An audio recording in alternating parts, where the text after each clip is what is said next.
Por que você assiste tantos vídeos da lei da atração e você fica sempre com dúvida? Eu vou te explicar por quê. Porque as definições são as mais diferentes possíveis. Pouca gente conhece realmente como funciona a lei da atração.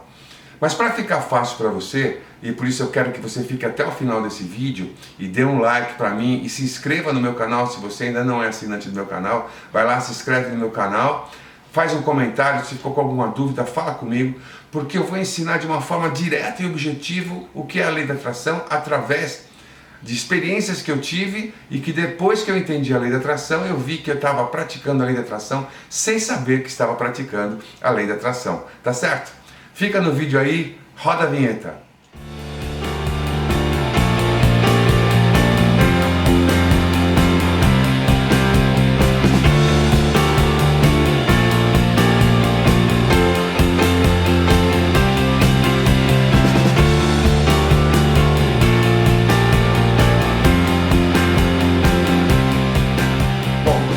Quem conhece meu canal sabe que eu vou direto ao ponto, eu não enrolo, eu não quero saber de conversinha fiada. Eu acho que tempo é dinheiro, então você precisa ter respostas, porque você busca na internet respostas rápidas para a tua vida, para o teu futuro. Mas eu quero aproveitar e dizer só uma coisa rápida para você. Eu tenho um curso de hipnose por R$ 99, que o link está na descrição desse vídeo aqui, que você aprende a fazer hipnose, você aprende a tirar pensamento negativo, você aprende a fazer auto-hipnose, você aprende várias coisas legais, onde você reprograma a sua mente. E a hipnose também tem muito a ver com a lei da atração. Então, é um curso que se você tiver vontade, vai lá na descrição e compra, tá bom? Bom, vamos à primeira história.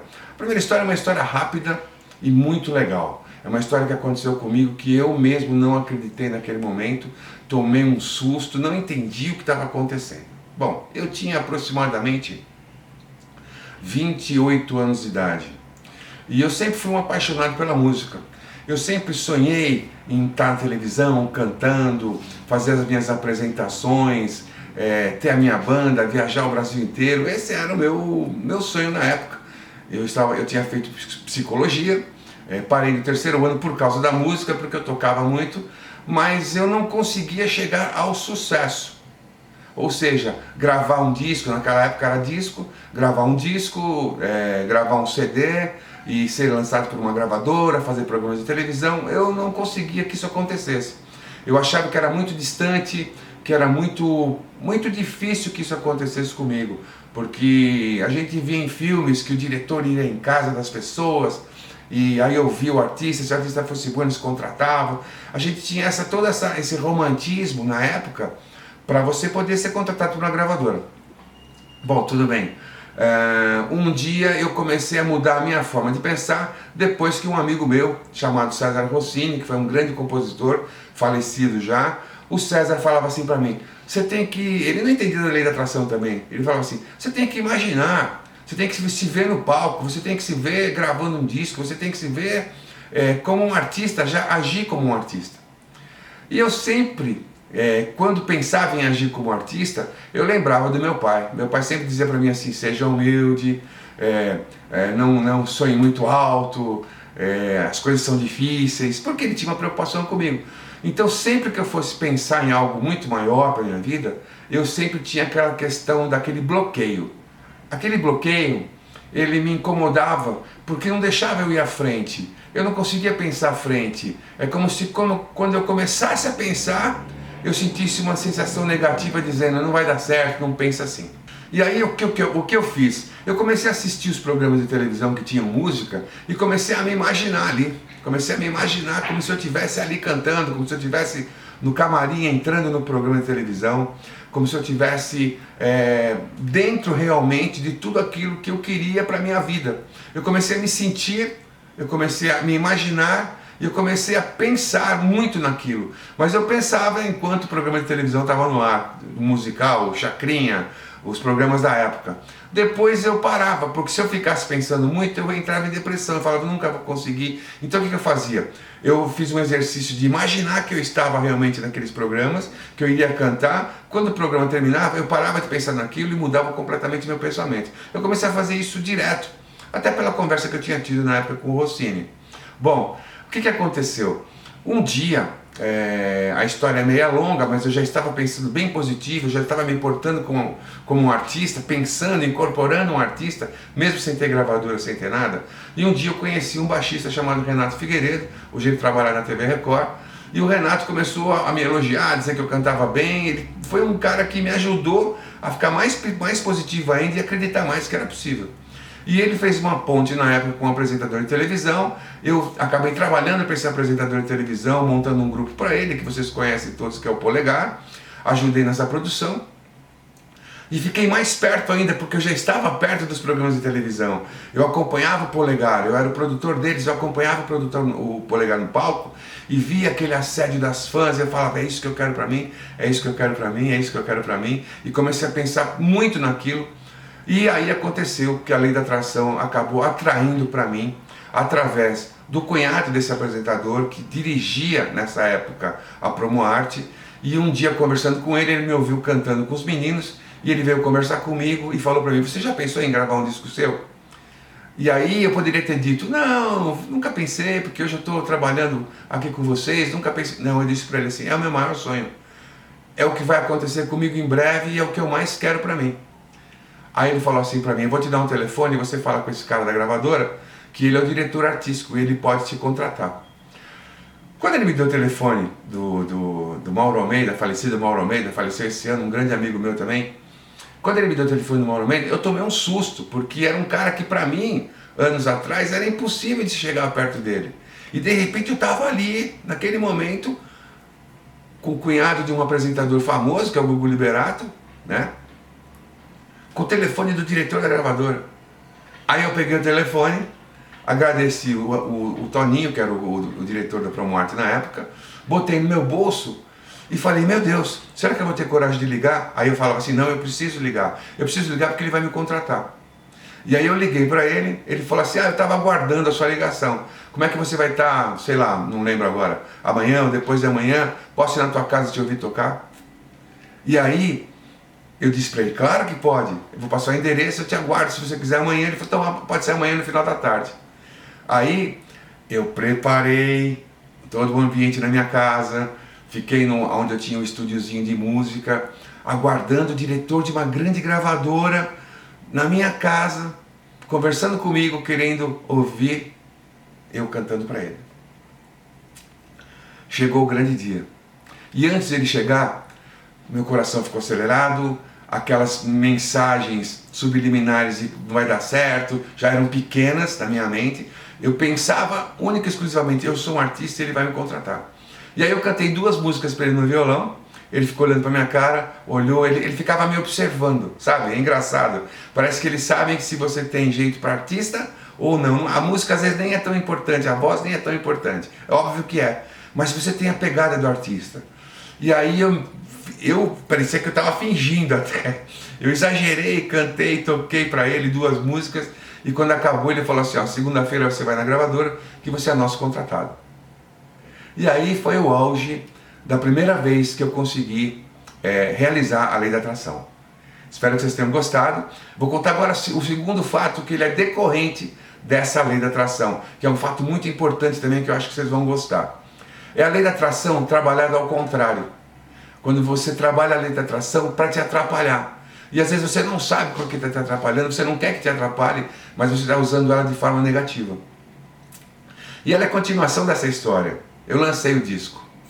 Eu lancei o disco pela gravadora, fiquei extremamente feliz porque fui para o estúdio, gravei, realizei um sonho da minha vida, um sonho de todo jovem que mexia com música lá nos anos 80. Eu fui um felizardo através da Lei da Atração de conseguir fazer com que eu gravasse o disco.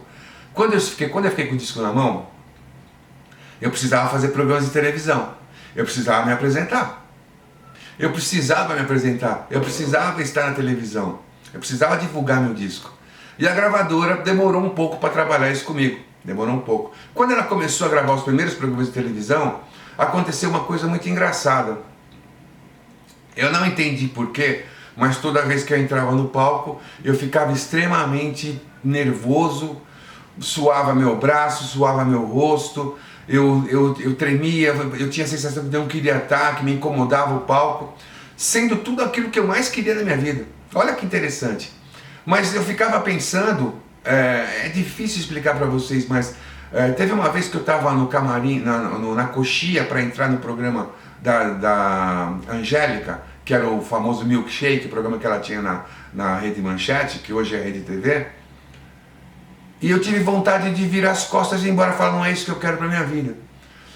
E eu me cobrava, porque tinha um lado meu que queria muito que eu fizesse sucesso. E tinha um lado meu que me bloqueava disso. E eu não entendia por que eu sentia esse bloqueio, era uma coisa estranha. Bom, para resumir a história para vocês, eu fiz talvez 30 programas de televisão. Quando eu estava começando a estourar na minha carreira, começando a viajar, a fazer shows, onde eu sofria muito com o palco, aquele medo do palco, mas seguindo em frente. O Leandro e o Leonardo estouraram na minha gravadora, e a gravadora parou de trabalhar, de investir dinheiro no Mauro como artista, no Mauro Gun como artista, e começaram a colocar todas as fichas no Leandro e Leonardo para fazer programas de televisão, tocar na rádio, etc. E a minha carreira despencou, ela ficou zerada. É óbvio que eu tinha aquelas sensações negativas do palco, que aquilo estava me assustando. E eu sempre pensava assim, não vai dar certo, eu não vou conseguir ser um artista. Olha que estranho, é o que eu mais queria, e quando eu fui pro palco, era uma coisa que eu não me sentia bem, não gostava daquilo, não queria estar ali. Era um conflito que eu tinha comigo. Até que passaram-se 4 anos, eu recebi um prêmio importante na Rede Globo como cantor revelação, e esse prêmio me levou ao estúdio, a produzir novos artistas, a dirigir artistas cantando no estúdio. E a minha carreira então parou ali como artista. O que me deixou muito triste, óbvio, mas eu não entendia por que eu tinha tanto medo do palco, o que acontecia no palco. E aí eu comecei a pensar, a questionar por que aquilo estava acontecendo comigo, até o dia que eu fui atendido por uma terapeuta. Eu fui procurar porque eu queria entender por que eu não estava estourando, porque as coisas não aconteciam para mim. E aí eu fui nessa terapeuta. Essa terapeuta falou para mim assim, depois da segunda, terceira sessão, ela disse para mim o seguinte, ela falou, vou pedir para você deitar aqui nesse divã, simplesmente fechar os olhos e relaxar. Eu vou conversar com você, mas eu quero que você fique de olhos fechados. Eu falei, tá bom. E eu deitei, e ela foi falando muito calmamente comigo, calmamente. Eu fui relaxando, relaxando, relaxando, até que eu entrei em transe, e não sabia que estava em transe. E naquele momento que eu entrei em transe, me levou a um fato da minha vida, que eu já contei nesses vídeos anteriores, que eu estava com o meu pai, eu tinha 11 anos de idade, meu pai me levou para assistir um palhaço se apresentar no CMTC Clube, que não era um circo, era uma apresentação de um palhaço, e eu fiquei na cadeira do corredor, e esse palhaço entrou por trás, eu estava imaginando que o palhaço viesse pela frente, ele veio por trás, me puxou pelo braço, me levou para o palco, eu fiquei com medo, queria sair do palco, chorava, eu olhava para o palhaço, e fiquei com medo dele, não de me divertir, mas fiquei com medo dele. Bom, para resumir a história para vocês, isso ficou dentro do meu subconsciente, dentro do meu inconsciente por anos, aquele medo do palco. E aí, eu até durante aquela terapia que eu estava fazendo, que na verdade era uma hipnose, era uma regressão, eu senti as mesmas sensações, eu suei, fiquei com os braços suados, com a testa suada, sudorese. E aí a terapeuta conversou comigo, pediu para fazer algumas coisas da imaginação, eu fiz, etc, etc. Bom, resumindo, o meu medo de palco estava relativo à minha infância, à minha adolescência, a um bloqueio que eu tinha de medo, um trauma que eu tinha de palco por causa do palhaço. Aquilo ficou armazenado na minha mente, nos meus sentimentos, e toda vez que eu subia num palco, eu tinha aquela sensação, não que o palhaço fosse me pegar, mas aquela sensação física, né, ruim, de sudorese, suor, aceleração, eu não conseguia formar um pensamento, uma coisa muito ruim. Então olha que interessante, nesse momento, mesmo sendo um trauma, a lei da atração começou negativa a partir do momento que eu não conseguia vencer aquela situação do palco, no comecinho da minha carreira, onde eu deveria, na verdade, estar pensando positivo, só que os traumas, aquelas sensações negativas foram mais fortes. Isso acabou atrapalhando a minha carreira, e quando eu pensava assim, eu não quero fazer sucesso, eu não quero isso, eu não quero ir para o palco, eu estou cansado de palco, eu me sinto mal, eu não quero, foi exatamente o que aconteceu comigo. Para finalizar, Deus é tão bom, que em determinado momento eu fui trabalhar na área corporativa, também praticando a lei da atração, que é uma outra história que eu posso contar um dia. E quando eu fui para a área corporativa, eu um dia acabei, pelo meu chefe, sendo convidado a fazer uma palestra, porque no nosso treinamento o palestrante tinha faltado. E naquele momento eu não senti aquela sudorese, não senti aquele medo, nada. Foi a minha primeira experiência, inclusive pós a terapia, e eu achei engraçado. Eu falei, nossa, mas eu vou fazer uma palestra para 50 executivos, falar sobre liderança, nunca fiz uma palestra e estou tranquilo, né? E aí foi uma coisa incrível, porque a minha mente estava pensando positivo, eu comecei a imaginar que eu poderia virar um palestrante, que eu poderia dar treinamentos, e aí eu subi no palco, né, era um treinamento importante, de uma empresa importante, e eu comecei a falar sobre liderança, falei um pouco sobre a minha vida, fui contando as histórias, fui trabalhando, fui falando sobre aspectos da liderança, e o povo todo no final, os executivos me aplaudiram, basicamente metade de pé e metade sentada, mas todo mundo gostou, vieram conversar comigo, alguns me elogiaram muito, outros simplesmente me deram a mão, mas foi uma vitória para mim saber que eu estava ali no palco, falando sobre um tema que eu conhecia, mas nunca tinha falado, né? Eu recebi um PowerPoint, só coloquei no telão e saí acompanhando o PowerPoint e dando o meu ponto de vista sobre as imagens que apareciam no PowerPoint. Então, gente, é isso, a lei da atração, não sei se vocês conseguiram entender as mensagens subliminares, mas ela está muito relacionada a como você se porta, como você pensa e como você decide a sua vida. Todas as decisões estão em você. Você constrói tudo na sua vida. Nós vivemos num planeta onde nós somos minúsculos. Se você subir num avião e olhar para baixo, não é possível te ver. Nós somos micróbios dentro da Terra. E esses micróbios, a gente tem um micropoder. Só que é um poder que a gente pode multiplicar, triplicar, quadriplicar, que é o poder da oração, o poder de ter Deus dentro de você, o poder de você poder imaginar que você alcança aquilo que você quiser. Tudo. Então cuidado, porque se você ficar pensando coisa negativa, você vai alcançar essas coisas negativas. Se você está pensando em coisa positiva, você vai alcançar coisa positiva. Espero que você tenha entendido, espero que você tenha gostado. Faça todos os dias, pega uma folha, uma agenda e coloca as coisas que você quer que aconteça com você. Escreve, imagina como e acredite, porque você vai alcançar. É você que constrói o seu universo. Gostou do vídeo? Gostou do meu trabalho? Assina meu canal, fica meu seguidor, curte esse vídeo, compra o curso de hipnose por R$ 99,00, escreve um comentário aqui falando gostei do vídeo, não gostei do vídeo, mas participe, não fique só assistindo o vídeo e indo embora, tá bom? Namastê, fique com Deus e até o próximo vídeo.